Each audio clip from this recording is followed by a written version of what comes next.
back to Creative Edge YouTube channel where we create content around design and architectural entrance exam. I am Surbi, a senior design faculty at Creative Edge, also a NIFT alumni.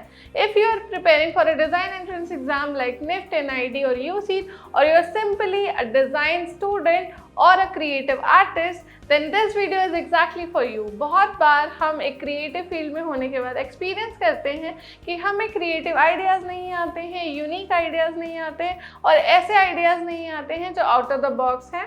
तो ये बिल्कुल normal है क्योंकि एक artist और designer की life में creative blocks आना एक बहुत ही आम बात है। आज हम ऐसे 6 टिप्स के बारे में बात करेंगे जो आप यूज़ कर सकते हैं in your daily life to feel more creative and to think out of the box.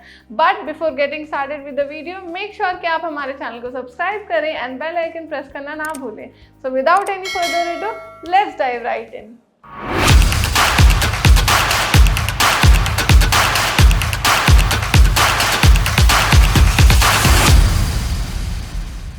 Tip number 1, declutter your mind. हमारा जो माइंड है वो हमेशा बहुत सारी इन्फॉर्मेशन से घुरा हुआ रहता है। हमें हमारे स्कूल की टेंशन रहती है, अगर आप कॉलेज में पढ़ते हैं तो कॉलेज की टेंशन, घर की टेंशन और जनरली अराउंड द वर्ल्ड क्या हो रहा है उसके बारे में भी हम बहुत ज़्यादा एक्सपोज करते हैं अपने माइंड को, जो कहीं ना कहीं हमारे क्रिएटिव पोटेंशियल में हैम्पर करता है। इसीलिए हमें टाइम टू टाइम अपने माइंड को डीक्लटर करना बहुत ज़रूरी है। बट डीक्लटर मतलब होता क्या है और डीक्लटर हम कैसे कर सकते हैं?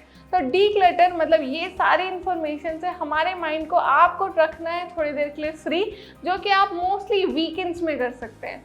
तो आप इसको प्लान करिए तब जब आपके पास कोई भी स्ट्रिक्ट डेडलाइन नहीं है, कोई एग्ज़ाम नहीं है, जब आप फ्री हैं और आप अपने आप को 2-3 आवर डेडिकेट कर सकते हैं इन योर वीकेंड।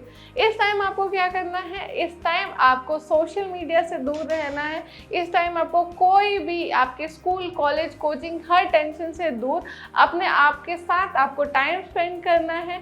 इस टाइम आपको आपके माइंड को वॉन्डर करने देना है in whatever direction it wants. और देखिए, ये डीक्लटरिंग एक्टिविटी आपके क्रिएटिविटी को ऐसे बूस्ट करेगी like never before. So try it once and tell me later on कि ये टिप आपकी कितनी हेल्पफुल थी।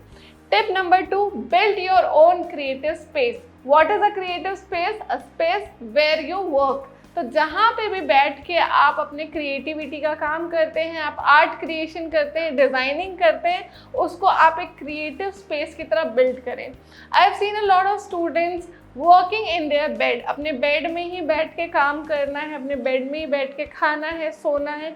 आपको ऐसा नहीं करना है, क्योंकि जब आप एक पर्टिकुलर जगह बैठ के कोई काम वहीं पे कंसिस्टेंटली करते हैं तो उस एरिया की एक वाइब्रेशन क्रिएट हो जाती है। आपके बेड की वाइब्रेशन बहुत ही लेज़ी, लेड बैक और स्लीपी होती है and you don't want such vibrations when you are working in a creative project. तो आपको एक डेस्क बिल्ड करना है, एक ऐसा डेस्क जिसको आप अपने हिसाब एस्थेटिकली बहुत ज़्यादा क्रिएटिव रख सकें। आप पिंटरेस्ट से इंस्पिरेशन ले सकते हैं या जनरली जो भी आपके पास मटेरियल है आप उनका यूज़ करके अपना क्रिएटिव स्पेस बिल्ड करिए। ध्यान रखिए कि उस स्पेस में सनलाइट अच्छे से आए, क्योंकि सनलाइट आपके माइंड को बहुत ज़्यादा एक्टिव बना देती है and that is what you want when you are working. So yes, build a creative space for yourself. Tip number 3 is stay away from social media distraction. So yes, social media distraction आपकी creativity को काफ़ी hamper कर सकती है, इसलिए time to time आपको करना है डिजिटल डिटॉक्स। तो ये नहीं, आपको कुछ दिन के लिए अपने सारे सोशल मीडिया ऑफ कर देने हैं।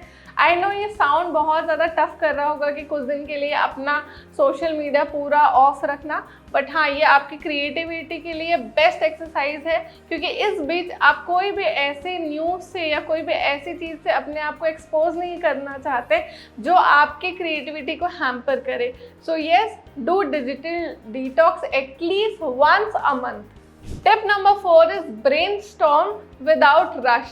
So I have seen a lot of students जो हमारे पास आते हैं कि जब वो brainstorming करते रहते हैं तो वो बहुत जल्दी ख़त्म कर देते हैं। तो brainstorming में आपको टाइम देना है अच्छे से। ज़्यादातर मैंने देखा है कि स्टूडेंट्स 2 या 3 मिनट में अपना ब्रेनस्टॉर्मिंग प्रोसेस है उसको वाइंड अप कर लेते हैं ताकि वो फाइनल स्केच बनाना चालू कर दें। वो आपको नहीं करना है। स्टार्टिंग में जब आप आइडिया जनरेशन से न्यू हैं, आप क्रिएटिविटी से जस्ट एक्सपोज ही हो रहे हैं, आपने डिज़ाइन के क्वेश्चंस अभी अभी सॉल्व करना चालू किया है, तो आप क्या करिए, आप आराम से ब्रेनस्टॉर्मिंग को अच्छे से टाइम दीजिए।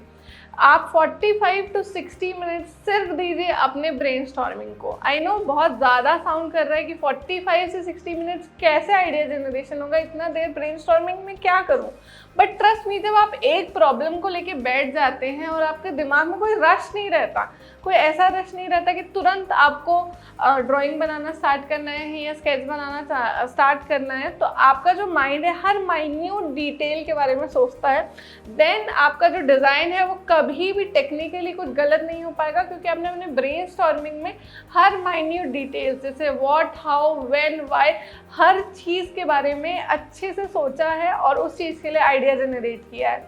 सो यस, ब्रेनस्टॉर्मिंग को टाइम दीजिए, रश नहीं करिए। पूरे 45 मिनट से 60 मिनट तक सिर्फ और सिर्फ ब्रेनस्टॉर्म करें and then start your project. Tip number 5 is do something new every day. So what do I mean by that? Because routine kills creativity. Routine जो है आपकी क्रिएटिविटी की सबसे बड़ी दुश्मन है। अगर आप एक ही रूटीन रोज़ फॉलो कर रहे हैं, फॉर एग्जाम्पल उसी वक्त उठना, वही तरह के गाने सुनना, उसी तरह के खाना खाना, एक ही रास्ते में रोज़ चलना, तो आपकी क्रिएटिविटी कहीं ना कहीं हैम्पर हो रही है, क्योंकि आप अपने दिमाग को एक ही तरह की इन्फॉर्मेशन रोज़ दे रहे हैं। आपके दिमाग के पास न्यू आइडिया जनरेशन के लिए न्यू इन्फॉर्मेशन होनी चाहिए हर वक्त, इसलिए हमेशा कुछ ना कुछ न्यू ट्राई करते रहिए। आज स्कूल से घर जाते वक्त आप कोई दूसरा रास्ता ले सकते हैं, या फिर आप कोई न्यू तरह का म्यूज़िक सुन सकते हैं, कुछ न्यू तरह का फूड ट्राई कर सकते हैं, या फिर अपने डेस्क को आप कुछ अलग तरह से अरेंज कर सकते हैं। ऐसी छोटी छोटी बदलाव लाने से आपको बड़े बड़े रिजल्ट मिलते हैं when you are solving a design related problem और any creative project for say. इस स्टेप को फॉलो करने से आपको क्रिएटिविटी में बूस्ट देखने को मिलेगा for sure. Tip number 6 is build your own creative tribe.